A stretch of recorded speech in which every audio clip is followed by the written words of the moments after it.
ಮಧ್ಯಪ್ರದೇಶದ ಜಬಲ್ಪುರದಲ್ಲಿ ಸಂಭವಿಸಿದ ದೋಣಿ ದುರಂತದಲ್ಲಿ ಸಾವನ್ನಪ್ಪಿದವರ ಸಂಖ್ಯೆ 9ಕ್ಕೆ ಏರಿಕೆಯಾಗಿದೆ. ನಿನ್ನೆ ಸಂಜೆ ಕಮರಿಯಾ ದ್ವೀಪದ ಬಳಿ ಬಾರ್ಗಿ ನದಿಯಲ್ಲಿ 39 ಪ್ರಯಾಣಿಕರನ್ನು ಹೊತ್ತೊಯ್ಯುತ್ತಿದ್ದ ದೋಣಿ ಹಠಾತ್ ಸೃಷ್ಟಿಯಾದ ಬಿರುಗಾಳಿಗೆ ಸಿಲುಕಿ ಮುಳುಗಿ ಸಂಭವಿಸಿತ್ತು. 28 ಮಂದಿಯನ್ನು ಸುರಕ್ಷಿತವಾಗಿ ರಕ್ಷಿಸಲಾಗಿದೆ. ಆದರೆ ಇನ್ನೂ 4 ಪ್ರವಾಸಿಗರು ಕಾಣೆಯಾಗಿದ್ದಾರೆ. ಸುಮಾರು 20 ಅಡಿ ಆಳಕ್ಕೆ ಮುಳುಗಿದ್ದ ದೋಣಿಯನ್ನು ಯಶಸ್ವಿಯಾಗಿ ದಡಕ್ಕೆ ತರಲಾಗಿದ್ದು, ಎಸ್ಡಿಆರ್ಎಫ್, ಪೊಲೀಸ್ ಹಾಗೂ ಗೃಹ ರಕ್ಷಕ ದಳದ ತಂಡಗಳು ಜಂಟಿಯಾಗಿ ಪರಿಹಾರ ಮತ್ತು ರಕ್ಷಣಾ ಕಾರ್ಯಾಚರಣೆ ನಡೆಸುತ್ತಿವೆ.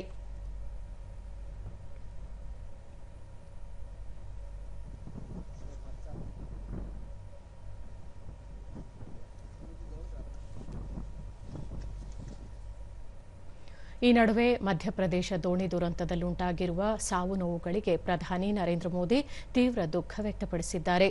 ತಮ್ಮ ಸಾಮಾಜಿಕ ಮಾಧ್ಯಮ ಪೋಸ್ಟ್ನಲ್ಲಿ ಅವರು ಸ್ಥಳೀಯ ಆಡಳಿತ ಸಂತ್ರಸ್ತರಿಗೆ ನೆರವು ಕಲ್ಪಿಸುತ್ತಿದೆ ಎಂದು ತಿಳಿಸಿದ್ದಾರೆ. ಮೃತಪಟ್ಟವರ ಪ್ರತಿ ಕುಟುಂಬಕ್ಕೆ ಪ್ರಧಾನಮಂತ್ರಿ ರಾಷ್ಟ್ರೀಯ ಪರಿಹಾರ ನಿಧಿಯಿಂದ ತಲಾ 2 ಲಕ್ಷ ರೂಪಾಯಿಗಳ ಪರಿಹಾರವನ್ನು ಪ್ರಧಾನಿ ಘೋಷಿಸಿದ್ದಾರೆ. ಗಾಯಾಳುಗಳಿಗೆ ತಲಾ 50,000 ರೂಪಾಯಿ ನೀಡಲಾಗುವುದು. ಗಾಯಾಳುಗಳು ಶೀಘ್ರ ಚೇತರಿಸಿಕೊಳ್ಳಲಿ ಎಂದು ಪ್ರಧಾನಿ ಹಾರೈಸಿದ್ದಾರೆ.